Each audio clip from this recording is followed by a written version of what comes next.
People describe the way I speak in many ways, but brevity has never been one of those words, so let's get started. Hello all, thank you for coming. I know it's a very cold January Sunday, and there's many other things that you all could be doing, but you took the time out of your day to come and celebrate and reflect on my achievements and the achievements of my two friends. So I'd like to all give yourselves a pat on the back for that. Thank you.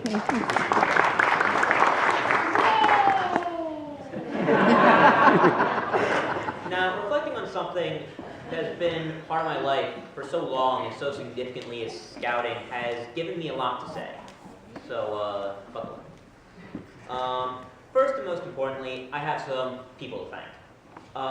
I thank these people not just for coming today, but for supporting me throughout my scouting career and life as a whole. First, I'd like to thank those who helped me with my Eagle project and with navigating my path to Eagle. To the staff of the Camden County Library System and those scouts who volunteered to help my program, thank you. Without your efforts, my project would have had no place to be stored or utilized. In particular, Martha was crucial in getting my project off the ground. I'd also like to thank my teachers and guidance counselors. In addition to being great influences on my academic and extracurricular life, the faculty at HCHS were very important to me passing my Eagle Board. Ms. Garcia-Gordon, Ms. Matthews-Bowen, Mr. Tomaszek, and Ms. Campbell all wrote letters of recommendation for me, which are very important parts of the Eagle Review Board. I greatly appreciate all the hard work you've put in to making my schooling a great experience. Next, I'd like to thank the members of Troop 179.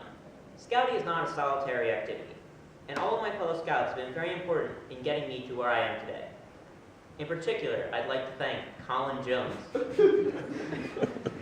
To those scouts older than me, thank you for leading me. To those scouts younger than me, thank you for allowing me to become a leader. Also very important to the troop is the adult leadership.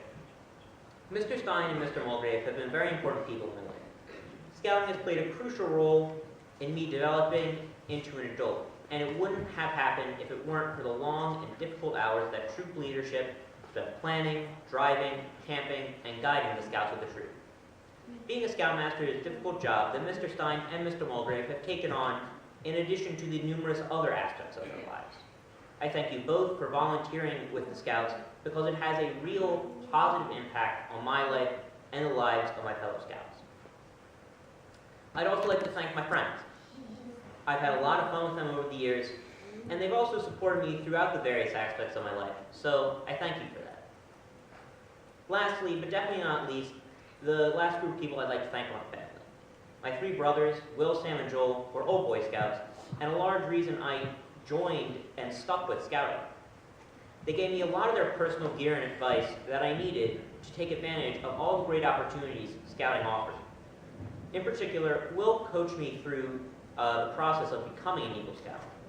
So I thank all three of you, and I'd also like to thank my stepmother, Kathy, for sharing with me many pieces of advice that came from her experiences raising three Boy Scouts.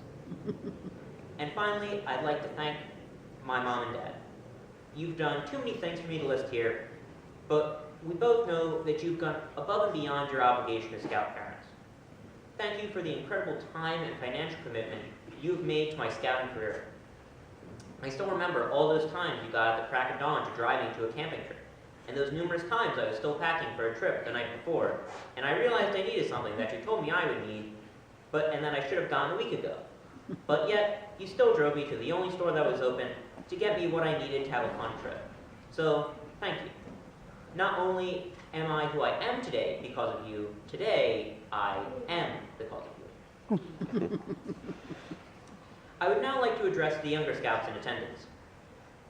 Scouting has really helped me become a leader and mature as a young adult. I've noticed in myself that I've improved a lot my public speaking ability, my time management skills, and my citizenship. I don't know exactly what you will get out of Scouts, but I do know that it will be something, and something important.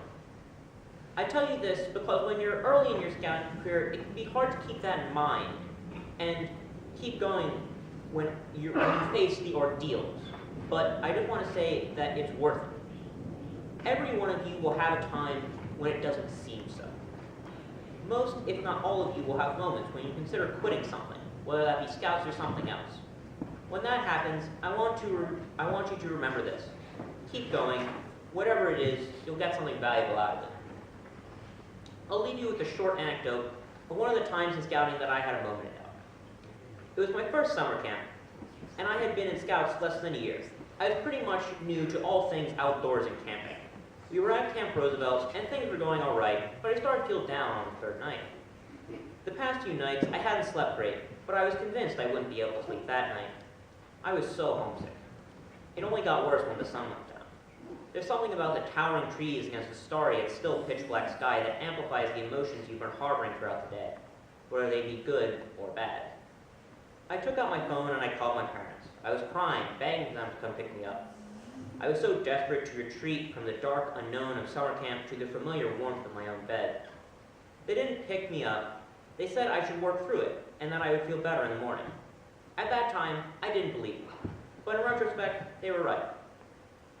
I then talked to Mr. Stuck. I told him how terribly I felt and how much I wanted to go home, but he had much the same response that my parents had. I was frustrated. Why could these people, triple my age, not see that my 12-year-old me was incredibly experienced and always knew it was in my best interest? So really, I had no choice but to spend the night. I went to sleep, and I woke up. I felt a great sense of accomplishment in the morning.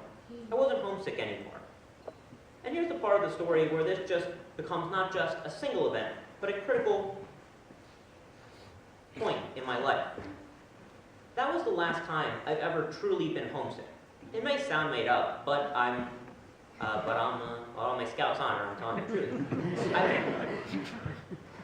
I give scouting, and that night in particular, credit for divesting in me the longing of home that had plagued me in my life until then. So the moral of the story is, no matter how dark a night is, there will always be a morning. Well, that's all I've got to say. Thank you all for coming.